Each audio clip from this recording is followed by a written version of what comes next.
তাকালো। তার চোখ লাল, চুল এলোমেলো, হাতে রক্ত। রুহি নিজের শাড়ির আঁচল দিয়ে আহিলের হাতের রক্ত মুছে দিতে লাগলো। তার হাত কাঁপছে। সে এই হিংস্র আহিলকে ভয় পাচ্ছে, আবার এই আহিলই যে তার সম্মানের জন্য খুন করতে পারে সেটাও সে দেখছে। ও তোমাকে অপমান করেছে রুহি। ও আমাদের সম্পর্ক নিয়ে কথা বলেছে। তাই বলে আপনি ওকে মেরে ফেলবেন? আর ওই সম্পত্তির ব্যাপারটা, ওটা কি সত্যি? হ্যাঁ সত্যি, তোমার বাবার সম্পত্তি আমি নিজের নামেই লিখে নিয়েছি। রুহি হাতটা ছেড়ে দিল। সে কয়েক পা পিছিয়ে গেল। তার চোখে আবার ঘৃণার ছায়া। আহিল সেটা লক্ষ্য করলো। সে একটা দীর্ঘশ্বাস ফেললো। সে বলল না যে সম্পত্তিটা নিজের নামে না নিলে মহাজন সেটা কেড়ে নিত এবং রুহির বাবাকে রাস্তায় বসাতো। সে বলল না যে সেই সম্পত্তি দ্বিগুণ দাম দিয়ে আবার রুহির বাবার নামে ট্রাস্ট করে রেখেছে। সে ভিলেনের মুকুটটাই পরে রইল। আমি ভেবেছিলাম আপনি হয়তো একটু হলেও আমাকে, কিন্তু না, আপনি সত্যি একটা ব্যবসায়ী। লোভ ছাড়া কিছুই বোঝেন না। ঠিক ধরেছো, আমি ব্যবসায়ী, আর ব্যবসায় আমি কখনো লস করি না। তুমি আমার ইনভেস্টমেন্ট রুহি, তাই তোমাকে রক্ষা করা আমার দায়িত্ব, ভালোবাসা নয়। আহিল সিকিউরিটি ডেকে আরমানকে বের করে দিতে বলল। তারপর সে বাথরুমে গিয়ে হাত ধুতে লাগলো। বেসিনের রক্তের ধারা ধুয়ে যাচ্ছে। আহিল আয়নায় নিজের দিকে তাকিয়ে হাসলো, এক করুণ হাসি। সে জানে রুহি এখন তাকে কতটা ঘৃণা করছে, কিন্তু এই ঘৃণাটাই রুহিকে সুরক্ষিত রাখবে। রুহি যদি জানে আহিল তাকে কতটা ভালোবাসে, তবে সে আহিলকে দুর্বল করে দিবে, আর আহিল চৌধুরী দুর্বল হওয়ার সুযোগ নেই। সন্ধ্যাবেলা তারা বাড়ি ফেলল।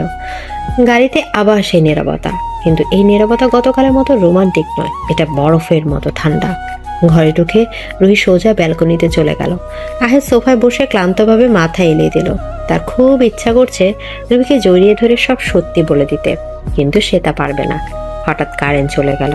পুরো এলাকা অন্ধকারে ডুবে গেল। রুহি ব্যালকনিতে দাঁড়িয়েছিল। সে অন্ধকারে ভয়ে চিৎকার করে উঠল। আহিল! আহিল এক মুহূর্ত দেরি করলো না। সে অন্ধকারেও ঠিক খুঁজে বের করলো রুহিকে। সে রুহিকে বুকে জড়িয়ে ধরলো। রুহি থরথর করে কাঁপছে। সে অন্ধকারে খুব ভয় পায়। সে আহিলের শার্ট খামচে ধরলো।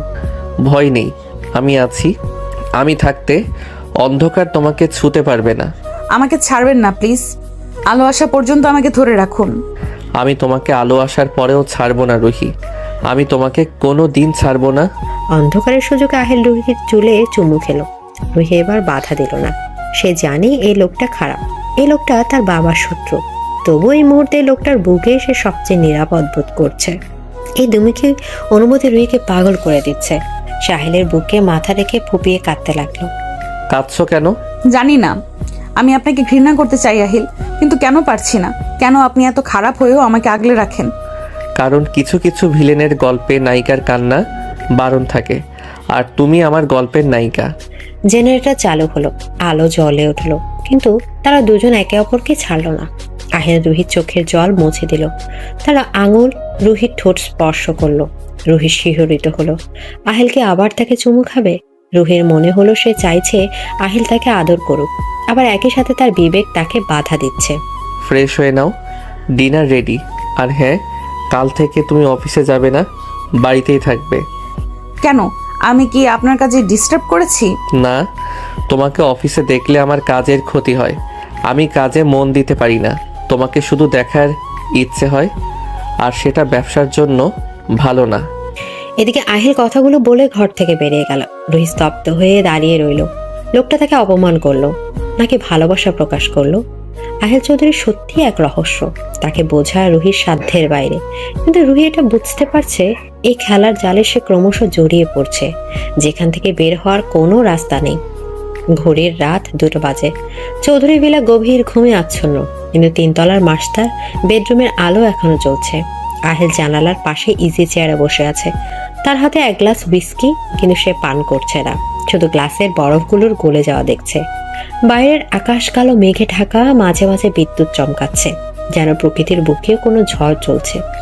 আহিলের ডান হাতে ব্যান্ডেজ করা, যা কাল আরমানের সাথে মারামারির সময় কেটে গিয়েছিল।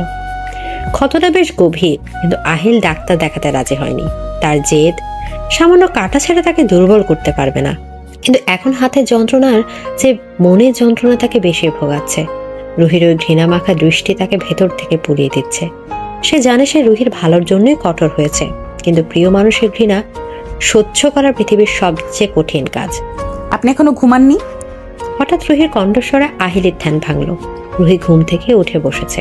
তার পরনে হালকা গোলাপি রঙের নাইট গাউন, চুলগুলো এলোমেলোভাবে কাঁধের উপর ছড়িয়ে আছে। ঘুমের ঘোরে তার চোখগুলো সামান্য ফোলা, যা তাকে আরো মায়াবী করে তুলেছে। আহিল এক মুহূর্তের জন্য রুহির দিকে তাকিয়ে থমকে গেল। এই মেয়েটি তার আসক্তি, তার দুর্বলতা। ঘুম আসছে না, তুমি উঠলে কেন? আমার উপস্থিতিতে কি ঘুমানো কষ্টকর? আপনার হাতে ব্যথা হচ্ছে?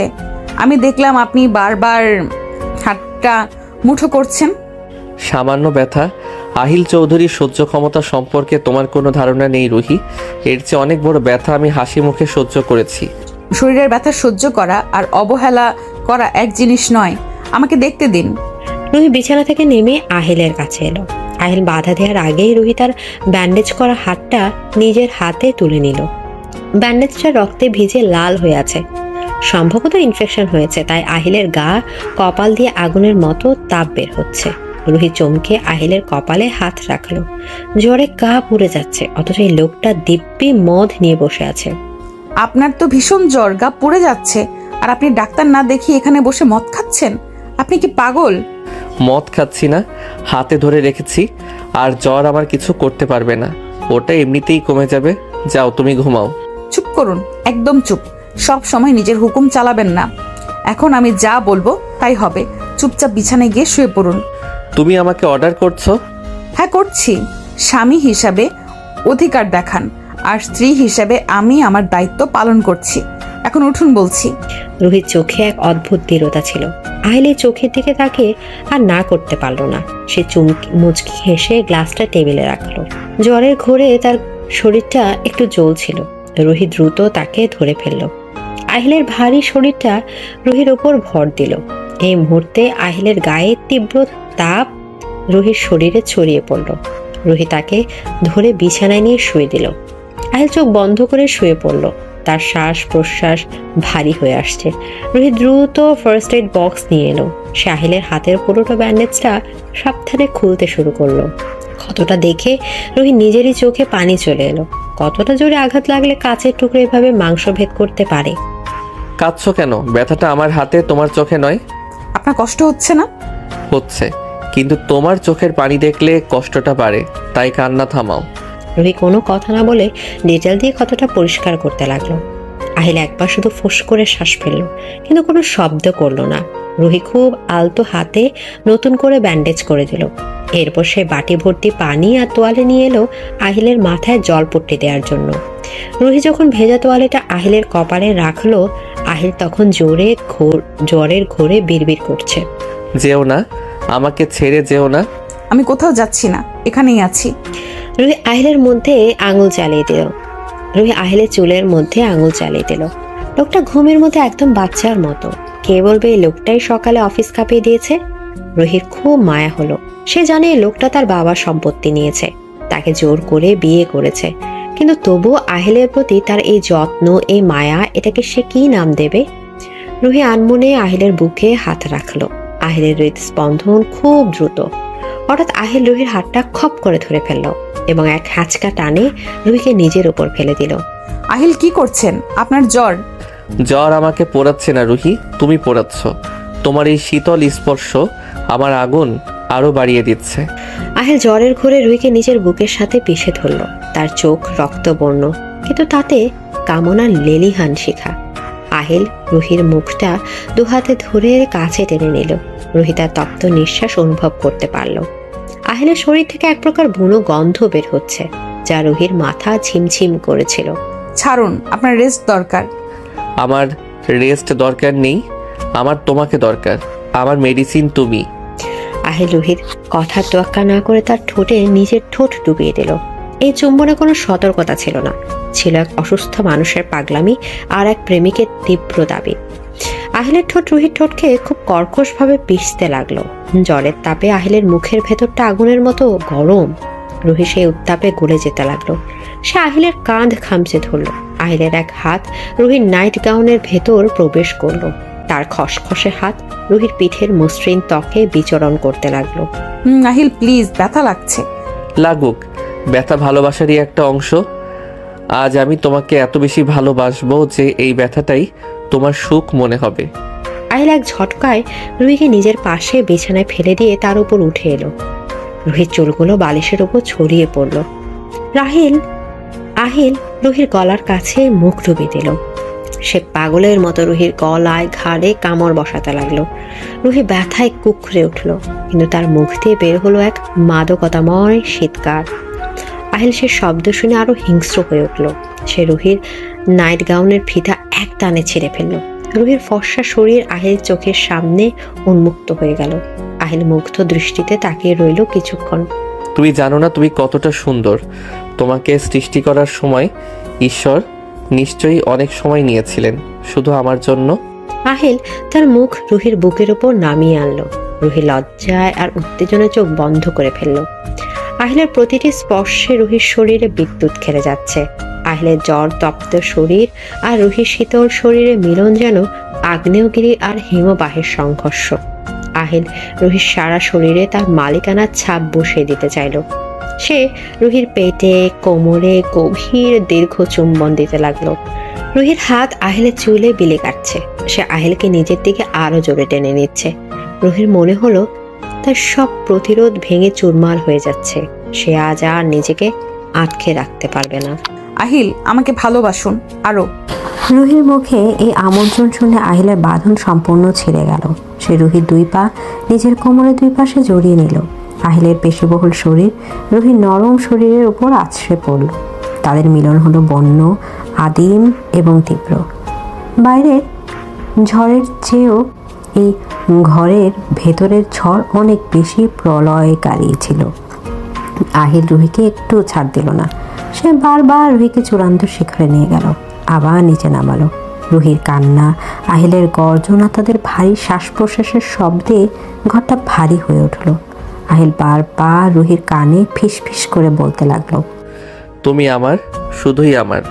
দীর্ঘক্ষণ পর ঝড়ের বেগ যখন কমলো তখন দুজনেই ক্লান্ত। রুহি আহিলের বুকে মাথা রেখে শুয়ে আছে। আহিলের হাত রুহির নগ্ন পিঠে আলতো করে বুলিয়ে দিচ্ছে। জ্বরটা ঘাম দিয়ে ছেড়ে গেছে। আহিল রুহির কপালে একটা দীর্ঘ চুমু খেলো। কষ্ট দিয়েছি জানি না। তুমি জানো, কিন্তু স্বীকার করবে না। জেদি মেয়ে। আপনি একটা আস্ত পাগল। অসুস্থ শরীরে কেউ এভাবে করে? পাগল তো তুমি বানিয়েছ, আর অসুস্থ শরীরে এটাই সেরা টনিক। এখন ঘুমাও, কাল সকালে অনেক কাজ আছে। রুহি আহিলের বুকে মুখ লুকিয়ে হাসলো। সে বুঝতে পারলো এই লোকটার রাগের আড়ালে যে ভালোবাসা আছে তা সাগরের চেয়েও গভীর। রুহি সে গভীরতার ডুব দিল। একসময় দুজনে গভীর ঘুমে তলিয়ে গেল। পরদিন সকাল। রুহির ঘুম ভাঙলো জানালার পর্দায় রোদের আলো পড়ে। সে চোখ মেলে দেখলো আহিল পাশে নেই। বিছানাটা খালি, কিন্তু আহিলের গায়ের গন্ধ এখনো লেগে আছে। রুহি উঠে বসলো। তার শরীর জুড়ে কাল রাতের স্মৃতি। সে আয়নায় নিজের দিকে তাকিয়ে লজ্জা পেল।